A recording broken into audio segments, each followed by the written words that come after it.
오늘 생명의 말씀인 요한계시록 6장 1절에서 8절까지입니다. 한 절씩 교독하신 후에 마지막 절은 함께 읽도록 하겠습니다. 내가 봄에 어린 양이 일곱인 중에 하나를 떼시는데 그때 내가 들으니 내 생물 중에 하나가 우레소리같이 말하되 오라 하기로.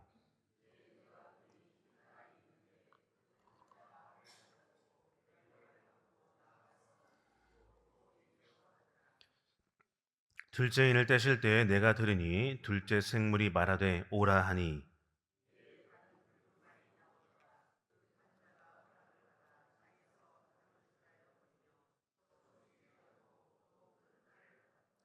셋째 인을 떼실 때에 내가 들으니 셋째 생물이 말하되 오라 하기로. 내가 보니 검은 말이 나오는데 그 탄 자가 손에 저울을 가졌더라. 내가 내 생물 사이로부터 나는 듯한 음성을 들으니 이르되 한 데나리온의 밀 한 되요 한 데나리온의 보리 석 되로다. 또 감람류와 포도주는 해치지 말라 하더라. 죄송합니다. 7절, 8절 남았죠? 예, 7절. 넷째 인을 떼실 때에 내가 넷째 생물의 음성을 들으니 말하되 오라 하기로. 8절 같이 읽겠습니다. 내가 봄에 청황색 말이 나오는데 그 탄자의 이름은 사망이니 음부가 그 뒤를 따르더라. 그들이 땅 4분의 1의 권세를 얻어 검과 흉년과 사망과 땅의 짐승들로서 죽이더라. 아멘.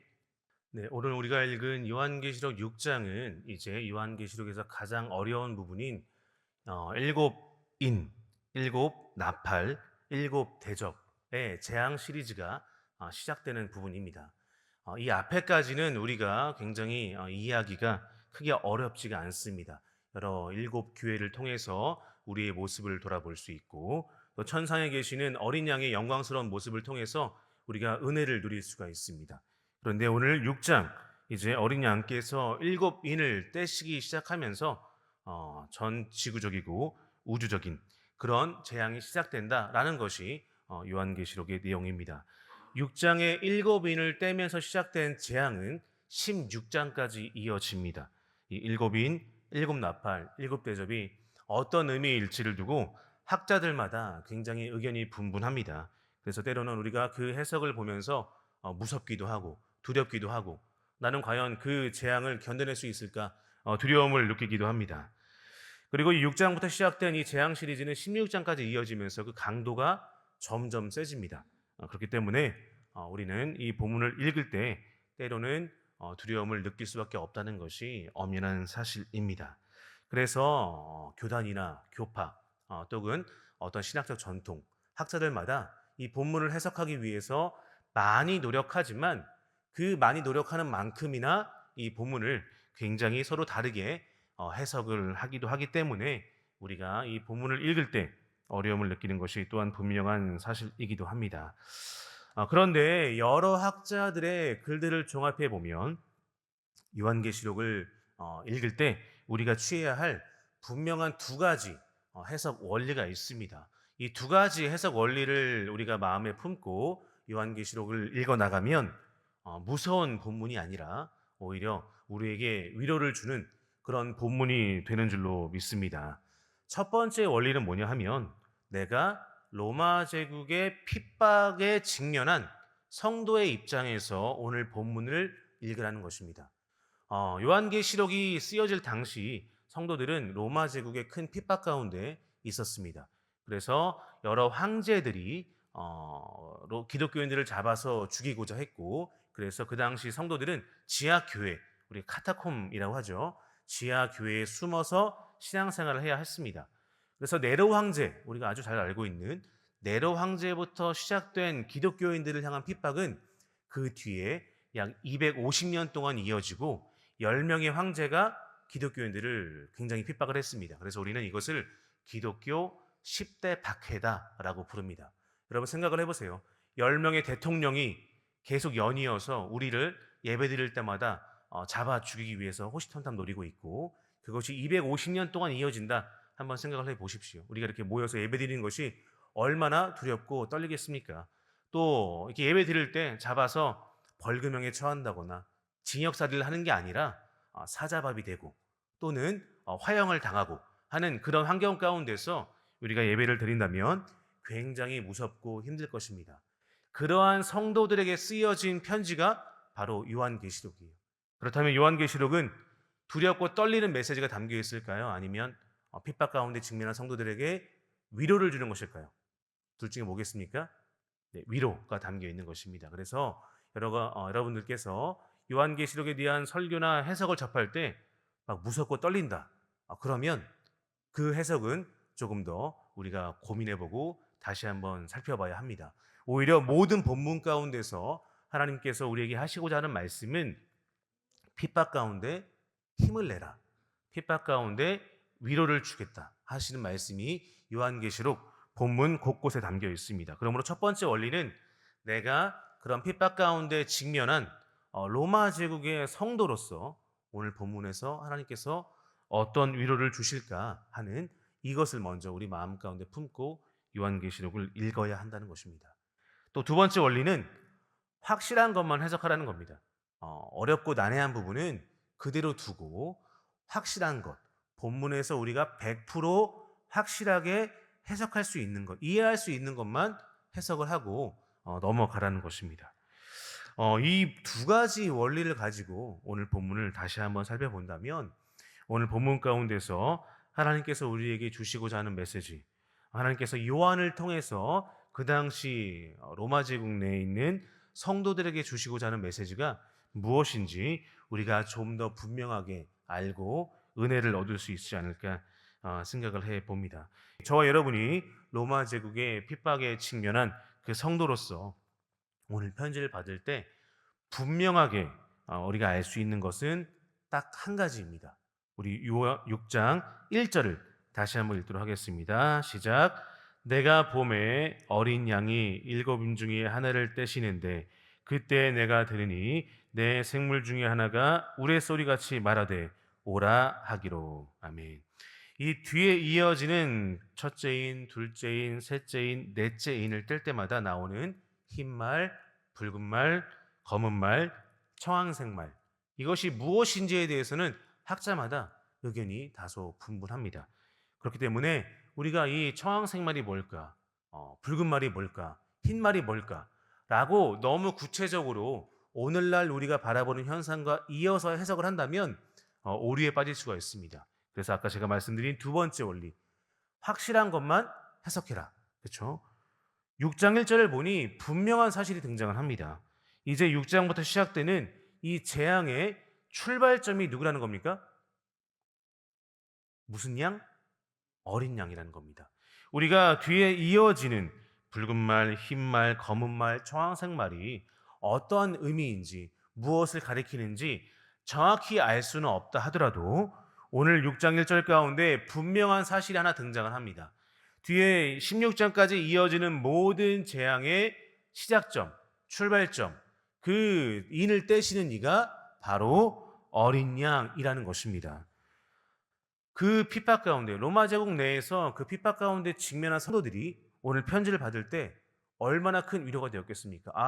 내가 앞으로 겪게 될 이 어려움들이, 내가 지금 경험하는 이 문제가, 이 큰 핍박이 다른 사람에 의해서 시작되는 게 아니라 어린 양에 의해서 시작되는구나. 내가 경험하는, 내가 직면한 이 위기가, 이 핍박이 그냥 일어나는 게 아니라 어린 양께서 시작하신 것이구나. 이것이 그 당시 성도들에게 큰 위로를 준 줄로 믿습니다. 또한 이것은 오늘날 우리에게 위로를 주기도 합니다. 어떤 위로를 줍니까? 우리 삶 가운데 주어지는 어떤 문제나 고난이나 핍박이 있을 때 그것이 바로 어린 양께서 이끌어 가시는 역사 가운데서 우리에게 주어지는 그런 문제임을 우리가 인식할 수 있기 때문입니다. 여러분 다시 한번 오늘 본문으로 돌아가 보도록 하겠습니다. 내가 보면 어린 양의 7인 중에 하나를 떼십니다. 그러면서 여러 가지 재앙과 핍박이 시작됩니다. 그 당시 교인들은 지하 교회에 갇혀 언제 잡혀가 죽을지 모르는 큰 위기 가운데 있었습니다. 그 당시에 핍박이라는 것은 우리가 상상할 수 없을 정도였습니다. 10명의 황제가 250년 동안 성도들을 잡아가서 그냥 감옥에 가두는 것이 아니라 아까 말씀드린 것처럼 콜로세움에 가둬서 사자밥이 되게 하거나 또 네로 왕자 같은 경우에는 그리스도인들을 잡아가서 큰 나무 기둥에 묶습니다. 그리고 나무 기둥에 묶은 다음에 기름을 뿌리고 불을 붙입니다. 그럼 어떻게 될까요? 온몸이 타들어가겠죠. 우리가 오늘날 아주 높은 온도로 시신을 불태워도 몇 시간 동안 타야 우리의 몸이 전소가 됩니다. 그런데 그런 강력한 불이 아니라 그냥 기름을 뿌리고 불을 붙인다면 밤새도록 타겠죠. 네로 황제는 그리스도인들을 잡아가서 나무 기둥에 묶고 밤새도록 로마 시내를 환하게 밝히는 가로등으로 썼다고 합니다. 우리가 그러한 핍박 가운데 예배를 드리는 것이 얼마나 두렵고 떨리겠습니까? 그런데 오늘 편지를 주는 거예요. 하나님께서 요한을 통해서 그런 성도들에게 오늘 말씀을 주는 겁니다. 내가 봄에 요한이 보고 있는 것입니다. 내가 봄에 어린 양이 7인 중에 하나를 떼시면서 이제 너희들이 경험할 그 핍박이 시작되는 것이다. 그러므로 핍박 가운데 있는 교회가 경험하는 수많은 환난과 어려움은 다른 누구도 아닌 어린 양께서 시작하시는 것이다. 이것이 첫 번째 그 당시 교인들이 받은 위로인 줄로 믿습니다. 그러므로 이 편지를 받은 그 당시 성도들은 우리가 이제 이 예수님께서 어린 양께서 시작하시는 핍박 가운데 우리를 향한 거대한 악이 우리를 죽이지 않겠구나. 이 핍박이라는 것이 어린 양께서 시작하시는 것이기 때문에 우리를 완전히 멸절하는 그런 종류의 핍박이 아니겠구나 하는 위로를 그 당시 성도들이 받았던 것입니다. 또 여러분 8절 한번 읽겠습니다. 8절 같이 읽겠습니다. 시작. 내가 봄에 청황색 말이 나오는데 그 탄 자의 이름은 사망이니 음부가 그 뒤를 따르더라.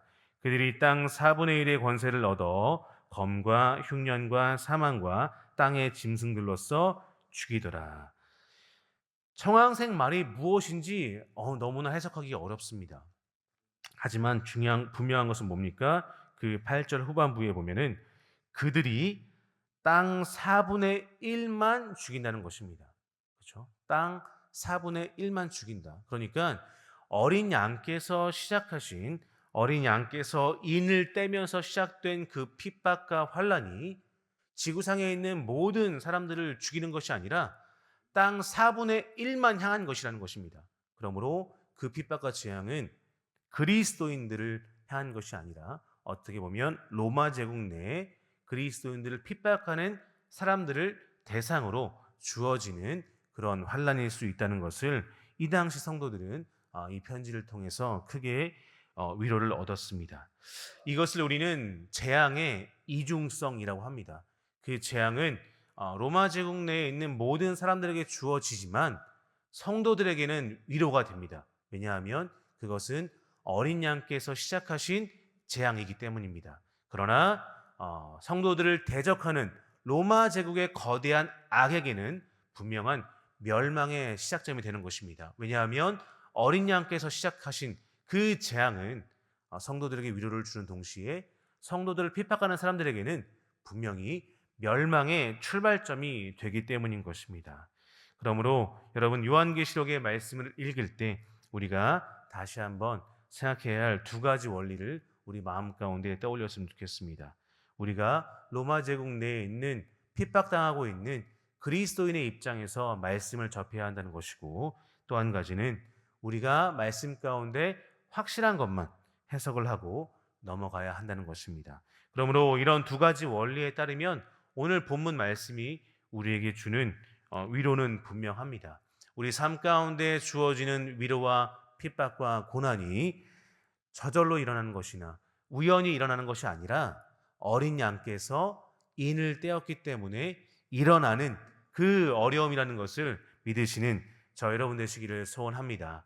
그렇기 때문에 우리 삶 가운데 주어지는 여러 가지 핍박과 고난과 문제는 분명히 이유가 있는 그런 문제들이고 분명히 목적이 있는 그런 문제들인 줄로 믿습니다. 우리 마음 가운데, 우리 삶 가운데 여러 가지 환난과 문제가 있을 때 그것을 시작하신 이가 바로 어린 양임을 믿으시는 저와 여러분 되시기를 소원합니다. 그렇기 때문에 그 핍박이 우리를 죽이고 멸절하는 그런 문제가 아니라, 그런 고난이 아니라 오히려 우리로 하여금 그 어린 양을 바라보면서 위로를 얻게 하는 그런 문제와 고난인 줄로 믿으시는 저와 여러분 되시기를 주님의 이름으로 축복합니다. 다시 한번 오늘 말씀 가운데 우리가 만나게 되는 수많은 문제와 고난 가운데 우리의 시선을 어린 양에게 두고 그 어린 양이 이끄시는 역사 가운데서 그 어린 양이 이끄시는 우리의 삶의 여정 가운데서 우리에게 주어지는 그 문제와 고난이 어린 양께서 시작하셨기에 어린 양께서 끝내신다는 믿음을 가지고 그 삶을 경주하는 저 여러분 되시기를 다시 한번 주님의 이름으로 축복합니다. 기도하시겠습니다. 아버지 하나님, 오늘 말씀 가운데서 우리가 위로를 얻기를 소원합니다. 어린 양께서 일곱인을 떼시며 시작하는 그 환난과 핍박과 어려움들이 아버지 하나님 아무런 목적 없이 아무런 이유 없이 되는 것이 아니라 이루어지는 것이 아니라 주님께서 목적이 있으시고 이유가 있으시기에 시작하신 것인 줄로 믿습니다. 마찬가지로 오늘 삶 가운데서 우리의 삶 가운데 우리가 만나는 모든 문제와 모든 걱정과 모든 고민과 모든 핍박 가운데서 주여 하나님, 그것을 시작하시는 이가, 그것을 이끌어 가시는 이가 다름 아닌 어린 양임을 믿고 나아가는 우리가 되게 하여 주옵소서. 그 어린 양과 동행하여 그 어린 양과 함께하여 우리의 삶에 있는 모든 문제들을 넉넉히 이기는 우리 믿음의 성도들 다 될 수 있도록 주님 우리와 함께하여 주옵소서. 감사드리며 예수님의 이름으로 기도드립니다. 아멘.